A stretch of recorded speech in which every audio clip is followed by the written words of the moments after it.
হরিবল ভক্তমন্ডলী, সকল ভক্তবৃন্দের শ্রীচরণে শতকোটি দণ্ডবোধ প্রণাম ভক্তি গ্রহণ করবেন। আজকে আমরা আস্বাদন করব হরে কৃষ্ণ মহামন্ত্র জপ কীর্তন কেন করবেন, জপ কীর্তন কিভাবে করা উচিত। হরে কৃষ্ণ। সর্বপ্রথম আমার একটি ছোট অনুরোধ আপনাদের কাছে, সম্পূর্ণ ভিডিওটি শ্রবণ করবেন এবং যারা আমাদের এই চ্যানেলে নতুন রয়েছেন পরবর্তী কৃষ্ণ সম্বন্ধীয় ভিডিও পেতে চ্যানেলটিকে সাবস্ক্রাইব করবেন। হরে কৃষ্ণ। জয় শ্রীকৃষ্ণ চৈতন্য প্রভু নিত্যানন্দ, শ্রী অদ্বৈত গদাধর শ্রীবাসাদি গৌর ভক্তবৃন্দ।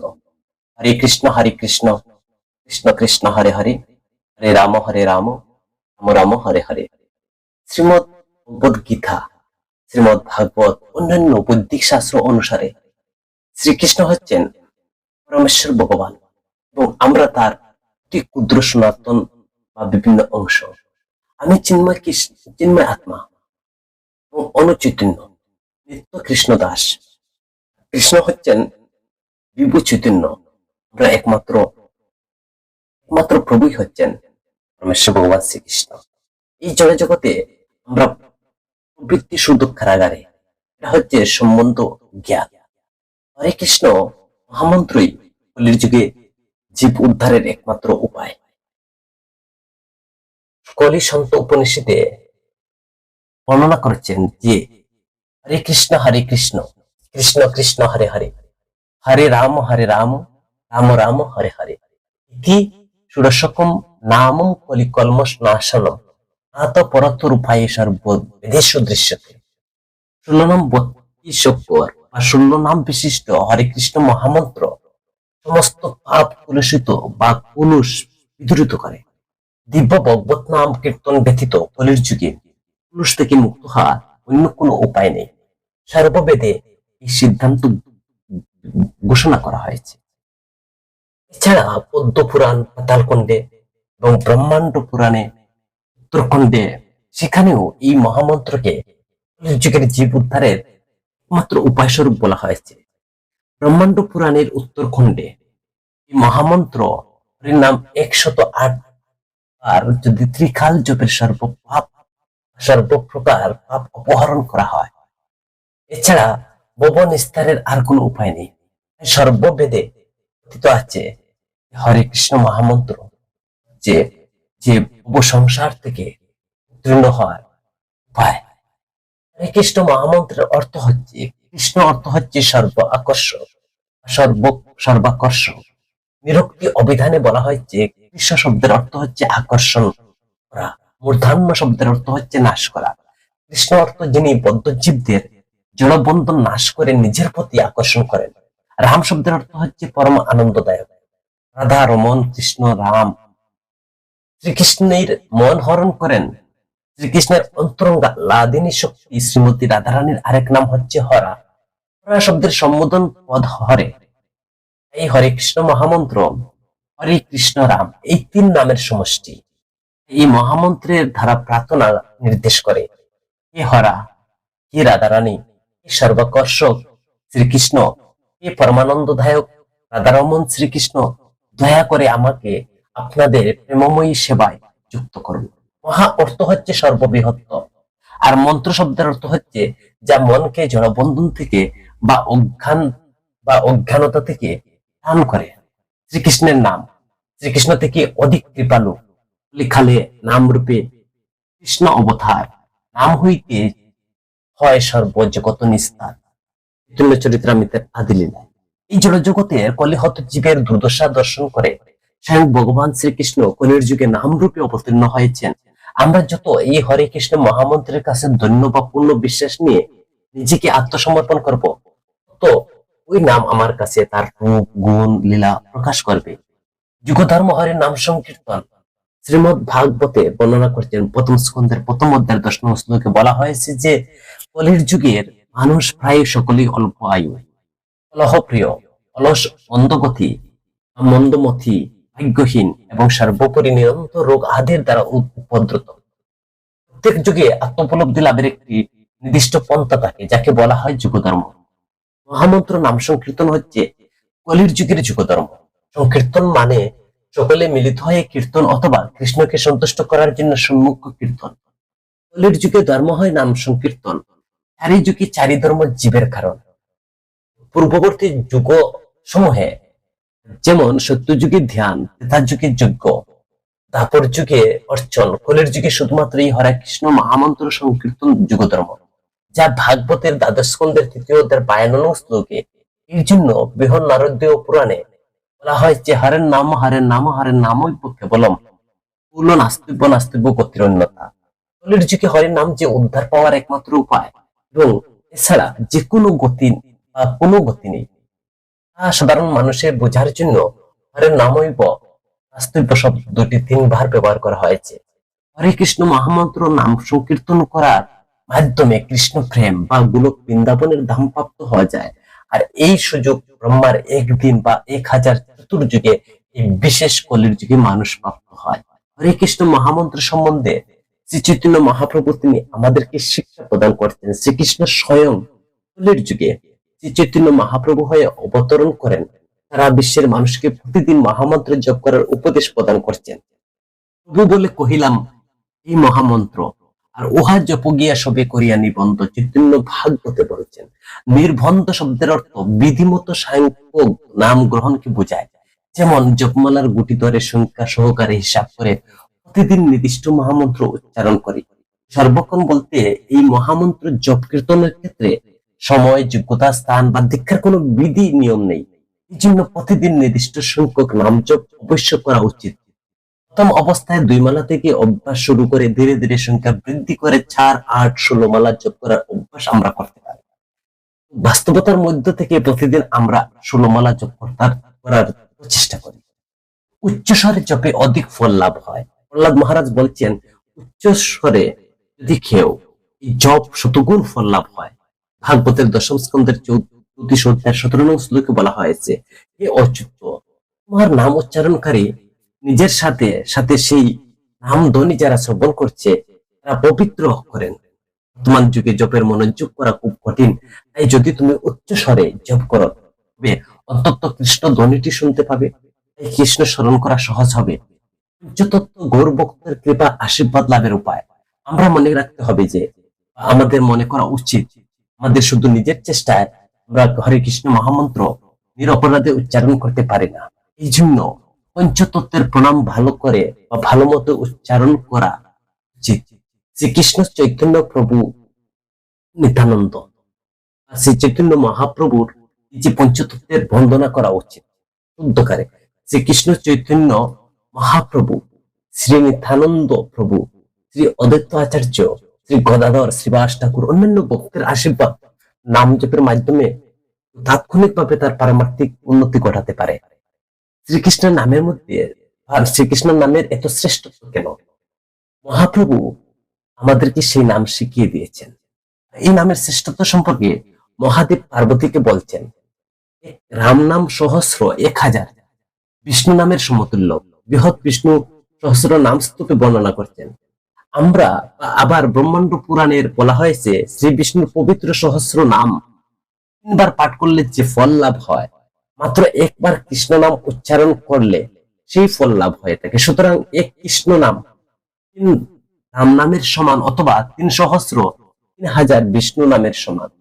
শ্রী হরির নাম চিন্তামণি গ্রন্থে উল্লেখ করা হয়েছে যে শ্রীকৃষ্ণ মহামন্ত্র উচ্চারণের ফলে আমরা অনায়াসে নিম্নলিখিত যে ফলগুলো লাভ করতে পারি।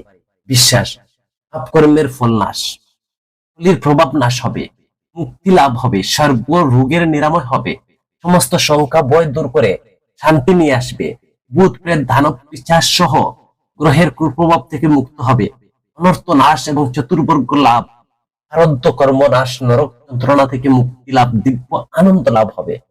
আমরা বুঝতে হবে নিষ্ঠা একাগ্র চিত্তের সেবা মনোভাব নিয়ে এই হরে কৃষ্ণ মহামন্ত্র জপ করলে জগতে যা দরকার তা অনায়াসেই লাভ হবে। নামের কৃপায় অন্তিমে আমরা শ্রীকৃষ্ণের নিত্য ধামে ফিরে যেতে পারবো। শিব ব্রহ্মা আদি দেবগণ প্রত্যেক হরির নামের আশ্রয় গ্রহণ।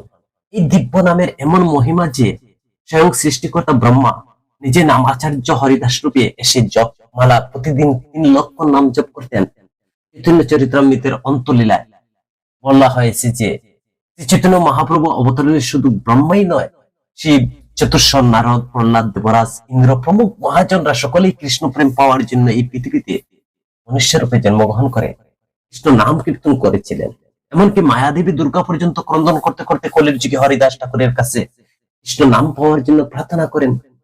হরিদাস ঠাকুর দুর্গা দেবীকে হরে কৃষ্ণ মহামন্ত্র জপ করার নির্দেশ দিয়ে আনুষ্ঠানিকভাবে দীক্ষা দান করেন। তার কি এমনকি ব্রজেন্দ্র নন্দন শ্রীকৃষ্ণ নিজেও ভক্ত ভাব অঙ্গীকার করে গৌরাঙ্গ রূপে তিনি এই জগতে অবতীর্ণ হয়ে নাম প্রেম রস আস্বাদন করেছিলেন। এইভাবে সকলকে নিষ্ঠা সহকারে হরে কৃষ্ণ মহামন্ত্র জপ করা জন্য মহাপ্রভু আমাদেরকে শিক্ষা দিয়েছেন। শ্রী নামের মহিমা এই হরে কৃষ্ণ মহামন্ত্র জপ সম্পূর্ণরূপে চিন্ময়। এই ভক্তি বিলাস গ্রন্থে উল্লেখ করেছে, যদি কেউ সূর্য গ্রহণের সময় কোটি গাভী দান করে, গঙ্গা ও যমুনার সঙ্গম স্থলে লক্ষ লক্ষ বছর ধরে বাস করে, অথবা যজ্ঞের ব্রাহ্মণদের পর্বত সমান স্বর্ণ দান করে, তবুও তিনি হরে কৃষ্ণ মহামন্ত্র কীর্তনের 1% ফল অর্জন করতে পারেন না। হরে কৃষ্ণ মহামন্ত্র যে এত পরিমাণ, যে শ্রীকৃষ্ণের শব্দ বিগ্রহ বা শব্দ অবতার বলা হয় হরে কৃষ্ণ মহামন্ত্রকে। হরি নামের জপ শ্রীকৃষ্ণকে সুসন্তুষ্ট করা সবচেয়ে সহজ উপায়। এটি হচ্ছে নিত্য প্রভুর কাছে নিত্য দাসের সমস্ত দুঃখের পরিত্রাণ, সেবা লাভের সবচেয়ে সহজ এবং সরল ঐকান্তিক প্রেমভাব লাভ। একটি শিশু যেমন তার মায়ের কোলে বা ব্যাকুল ভাবে ক্রন্দন করে, ঠিক তেমনি সেই ভাব নিয়ে হরে কৃষ্ণ মহামন্ত্র জপ করলে সহজে আমরা কৃষ্ণের উপস্থিতি অনুভব করতে পারি। প্রাথমিক অবস্থায় বিষয় চিন্তা আসতে পারে, নিরাশ হইও না। অধ্যবসায় নিষ্ঠার সাথে নাম গ্রহণের অভ্যাস করতে হবে। এই হরে কৃষ্ণ মহামন্ত্রের জপের অর্থ হলো তৎক্ষণাৎ সাক্ষাৎ কৃষ্ণ সঙ্গ লাভ করা। যদি তুমি অপরাধ শূন্য হয়ে হরে কৃষ্ণ মহামন্ত্রের জপ করতে থাকো, তবে কৃষ্ণের প্রত্যক্ষ সঙ্গ লাভ করবে। ভাগবতের দ্বাদশ স্কন্ধের 3য় অধ্যায়ের 51 শ্লোকে শুকদেব গোস্বামী পরীক্ষিত মহারাজকে বলছেন, হে রাজন, কলির যুগে সীমাহীন যদি দোষের সত্ত্বেও একটি মহান গুণ দেখতে পাওয়া যায়, শুধু হরে কৃষ্ণ মহামন্ত্র জপ করার মাধ্যমে মানুষ জড় বন্ধন থেকে মুক্তি লাভ করে পরম ধামে সে উন্নীত হয়।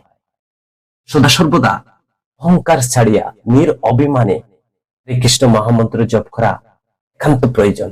হরে কৃষ্ণ মহামন্ত্র জপ করার ফলে আমাদের যে পরম কল্যাণ, আত্মকল্যাণ, জগতে পরে জগতের সর্বত্র আমাদের কল্যাণ লাভ হয়। জীবনে উন্নতি করতে চাইলে যে আমাদের উচিত সদা সর্বদা কৃষ্ণ মহামন্ত্র জপ করা, অভ্যাস করা। আমরা যদি করি তাহলে আমাদের সর্ব যে সুখ প্রদান হবে, যা আনন্দ দান করবে। সদা সর্বদা ভগবানের নাম কীর্তন করা উচিত। ভগবানের নাম আর ভগবান অভিন্ন, অভেদ পার্থক্য। আমরা যখন কৃষ্ণকে ডাকি, ভগবান শ্রীকৃষ্ণ কি আমাদের কথা শুনেন? প্রশ্ন হতে পারে যে আমি যখন ভগবান শ্রীকৃষ্ণকে ডাকলাম, তিনি কি আমার ডাকে সাড়া দিচ্ছেন? সেই সম্পর্কে ভগবান শ্রীকৃষ্ণ উদ্ভবকে উদ্ভব গীতা নামে পরিচিত সুন্দরভাবে সেখানে ব্যাখ্যা করা হয়েছে। যখন কৃষ্ণ প্রতিটি প্রশ্নের উত্তর দেন, তখন আমার কিছু বলার প্রয়োজন হয় না। তাই এখানে কৃষ্ণ এবং উদ্ভবের আলোচনার একটি অংশ যা আপনার কৌতূহলের উত্তর দেবে। উদ্ভব বললেন, হে কৃষ্ণ, আমাকে বলো তো প্রকৃত বন্ধুকে। কৃষ্ণ বললেন, প্রকৃত বন্ধু সেই যে তার অভাবী বন্ধুকে সাহায্য করে, তার কাছে কিছু না চেয়ে। উদ্ভব যখন আবার তিনি জিজ্ঞাসা করলেন, তুমি পাণ্ডবদের একজন প্রিয় বন্ধু ছিলে, বন্ধু হিসাবে তারা সবসময় তোমাকে সম্পূর্ণ বিশ্বাস করত। কৃষ্ণ, তুমি একজন মহান জ্ঞানী, তুমি অতীত বর্তমান ভবিষ্যৎ জ্ঞান সম্পর্কে জানো, তুমি জ্ঞানী, কিন্তু তুমি একজন প্রকৃত বন্ধুর যে সংজ্ঞা দিয়েছ, তুমি কি মনে করো না যে তুমি সেই সংজ্ঞা অনুসারে কাজ করনি? কেন তুমি ধর্মরাজ যুধিষ্ঠিরকে জুয়া খেলতে বাধা দাওনি কেন? উদ্ভব ভগবানকে জিজ্ঞাসা করছেন, প্রশ্ন করছেন, তুমি কেন যুধিষ্ঠিরকে জুয়া খেলতে বাধা দাওনি? আচ্ছা, তুমি তাকে থামাওনি কেন? কিন্তু ভাগ্য ধর্মরাজের পক্ষে যায়নি। তুমি চাইলেও যুধিষ্ঠিরকে জয় করতে পারতো, কিন্তু টাকা, রাজ্য, এমনকি নিজেকে হারানোর পরও তুমি অন্তত তাদেরকে থামাতে পারতে। এরপর যখন সে তার ভাইয়ের উপর বাজি ধরতে শুরু করে, তখন তুমি শেষ পর্যন্ত পৌঁছাতে পারতে, তুমি তাও করনি। তখন দুর্যোধন পাণ্ডবদের সর্বদা শুভকামনা জানিয়ে দ্রৌপদীকে বাজি ধরতে উৎসাহিত করলো, প্রতিশ্রুতি দিল যে তিনি জিতলে তারা হারানোর সবকিছু ফিরিয়ে দেবেন। অন্ততপক্ষে আপনি তো তা হস্তক্ষেপ করতে পারতেন। আপনি ঐশ্বরিক বা দিব্য শক্তি দিয়ে আপনি তো পাশাটির ধর্মরাজ্যের সাথে মানিয়ে নিতে পারতেন। পরিবর্তে আপনি কেবল তখন হস্তক্ষেপ করেছিলেন যখন দ্রৌপদী তার বিনয়ের টান বা তার যে মান সম্মানটি তিনি হারাতে বসেছিলেন, তখন আপনি দ্রৌপদীর পোশাক দিয়ে তাকে বিনয় রক্ষা করেছিলেন। তো তুমি কিভাবে দাবি করতে পারো যে তুমি তার বিনয় রক্ষা করেছো? একজন পুরুষ তাকে টেনে হিসড়ে সবাই নিয়ে যায়, তো লোকের সামনে তাকে নগ্ন করে ফেলে। একজন মহিলা শালীনতা আর কি থাকে, তুমি কি রক্ষা করেছো? যদি তুমি তোমার প্রিয়জনকে সংকটের সময় সাহায্য না করো, তাহলে তোমাকে কিভাবে বন্ধু বলা যায়? বলতো, যদি সংকটের সময় সাহায্য না করো তাহলে লাভ কি? এটা কি ধর্ম? প্রফেসর ভগবান শ্রীকৃষ্ণ তিনি হেসে হেসে বললেন, উদ্ভব, এটা মহাবিশ্বের নিয়ম যে কেবল জ্ঞানীরাই জয়ী হয়। সেই সময় দুর্যোধনের বিবেক ছিল, ধর্মরাজ্য ছিল না। এই কারণে ধর্মরাজ পরাজিত হয়েছিল। দুর্যোধনের জুয়া খেলার জন্য প্রচুর অর্থ এবং সম্পত্তি ছিল, কিন্তু সে পাশা খেলতে জানতো না। সে তার টাকা শকুনির জুয়ার জন্য ব্যবহার করত। এটা প্রজ্ঞা। ধর্মরাজ একইভাবে ভাবতে পারতেন, আমাকে প্রস্তাব দিতে পারতেন যে আমি আর খেলবো। এবার ভাবুন, আমি আর শকুনি খেললে কে জিতত? শাসনকে কি তার মতে আসে নাকি আমার মতে আসে? এই ব্যাপারটা ছেড়ে দিই, আমাকে খেলায় না রাখার জন্য তাদেরকে ক্ষমা করা যেতে পারে, কিন্তু আরেকটি বড় ভুল করছে, হলো আমাকে ডাকা না হওয়া পর্যন্ত, না আসা পর্যন্ত প্রার্থনা করেছিল। কারণ তারা দুর্ভাগ্যের কারণে আমার কাছ থেকে লুকিয়ে খেলা খেলতে চেয়েছিল। ওরা চেয়েছিল যে আমি না জানি ওরা জুয়া খেলছে, সে আমাকে প্রার্থনার আড়ালে আটকে রাখলো। আমাকে হল ঘরে ঢুকতে দেওয়া হলো না। এরপর আমি ঘরের বাইরে অপেক্ষা করছিলাম, কখনো কেউ আমাকে ডাকবে। ভীম, অর্জুন, নকুল, সহদেব সবাই আমাকে ভুলে গেল। তারা কেবল তাদের ভাগ্য এবং দুর্যোধনের অভিশাপ দিতে। তার ভাইয়ের আদেশে যখন দুঃশাসন দ্রৌপদীকে চুল ধরে টেনে হল করে নিয়ে আসে, তখন দ্রৌপদী তার যথাসাধ্য চেষ্টা করে। যখন দুঃশাসন তাকে নিরস্ত্র করতে শুরু করে, তখন বুদ্ধি জাগ্রত হয়। তখন হরি হরি অভয়ম কৃষ্ণ অভয়ম জপ করে আমার নির্ভরতা ছেড়ে দিল। তখন আমি তার বিনয়ের রক্ষা করার জন্য সুযোগ পেলাম। আমাকে খোঁজা শুরু হওয়ার সাথে সাথে আমি পৌঁছে গেলাম। এইভাবে পরিস্থিতি আমারটা বলো, আমারটা কি ভুল? তখন বলে, কৃষ্ণ, তোমার ব্যাখ্যা অবশ্যই কার্যকর, কিন্তু আমি সম্পূর্ণরূপে সন্তুষ্ট নই। আমি কি আরেকটি প্রশ্ন জিজ্ঞাসা করতে পারি? কৃষ্ণের অনুমতি নিয়ে উদ্ভব আরেকটি প্রশ্ন জিজ্ঞাসা করলেন এবং বললেন যে, এর মানে হলো, যখন তোমাকে ডাকা হবে তুমি আসবে, তুমি কি তোমার ভক্তকে বিপদে সাহায্য করার জন্য স্বয়ংক্রিয়ভাবে আসো না? কৃষ্ণ হেসে বললেন, এই ব্রহ্মাণ্ডে প্রত্যেকের জীবন তার নিজস্ব কর্মের ভিত্তিতে পরিচালিত হয়। আমি এটিকে পরিচালনা করি না বা এতে হস্তক্ষেপ করি না। আমি কেবল একজনকে সাক্ষী, এবং আমি সর্বদা আপনার কাছ থেকে কি ঘটছে তা পর্যবেক্ষণ করি। এটি ভগবানের আশীর্বাদ। বললেন, এর মানে কি যে তুমি আমার কাছে দাঁড়িয়ে আমার সমস্ত অপকর্ম লক্ষ্য করতে থাকবে, আমার পাপের উপর পাপ করতে থাকবে, তুমি আমার সাক্ষী হিসাবে দেখবে? তুমি কি চাও, আমরা কি ভুলে যাই? ভান্ডিল বেঁধে রাখবো? ফল কি? কৃষ্ণ বললেন, উদ্ভব, কথাগুলো গভীর অর্থ বুঝো। যখন তুমি বুঝতে পারো, অনুভব করো যে আমি প্রতি মুহূর্তে তোমার কাছে সাক্ষী হিসাবে আমি রয়েছি, তুমি ভুল বা খারাপ কাজ করতে পারবে? তুমি অবশ্যই কোনো খারাপ কাজ করতে পারবে না। যদি তুমি এটা ভুলে যাও, ভাবতে শুরু করো যে আমার কাছ থেকে লুকিয়ে তুমি যে কোনো কিছু করতে পারো, তখন তুমি সমস্যায় পড়বে। ধর্মরাজ্যের অজ্ঞতা ছিল যে বিশ্বাস করতো যে আমার ও জানতে সে জুয়া ফেলতে পারে। যদিও সে বুঝতে পারতো যে আমি সর্বদা তোমার সাথে সাক্ষী হিসেবে উপস্থিত থাকি, খেলাটি হয় অন্য পরিণতি হয়। হরে কৃষ্ণ ভক্ত মন্ডলী, যে ভগবান তার ভক্তের তাকে ডাকলে অবশ্যই সাড়া দেন। আমরা যদি হরে কৃষ্ণ মহামন্ত্র জপ করি, ভগবানের নাম জপ করি, এমন দ্রৌপদীকে তিনি রক্ষা করেছিলেন, জীবকে তিনি সেইভাবে ত্রাণ দিবেন। হরে কৃষ্ণ ভক্ত মন্ডলী, যদি ভিডিওটি ভালো লাগে, আপনার পরিচিত বন্ধু বান্ধবের কাছে ভিডিওটি শেয়ার করবেন। হরে কৃষ্ণ।